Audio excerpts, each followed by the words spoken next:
Hi everyone, this is Karen from Malform, your agile evangelist.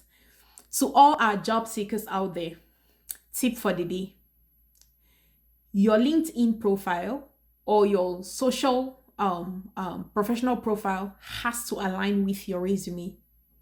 If the content on your resume doesn't align with your social professional profiles, for example, your LinkedIn profile, then you're making a big mistake. Recruiters don't want to see no discrepancy. And as a recruiter, just going through your resume, comparing it with your LinkedIn profile, for example, and I see discrepancies, no, I wouldn't take you seriously. That's a turn off already. So please take that seriously. Take the time and make sure you're doing these things right. Invest in that resume and make sure you're aligning with your LinkedIn profile so that you avoid every unnecessary turn off that can easily be avoided. Thank you and talk to you later. Bye.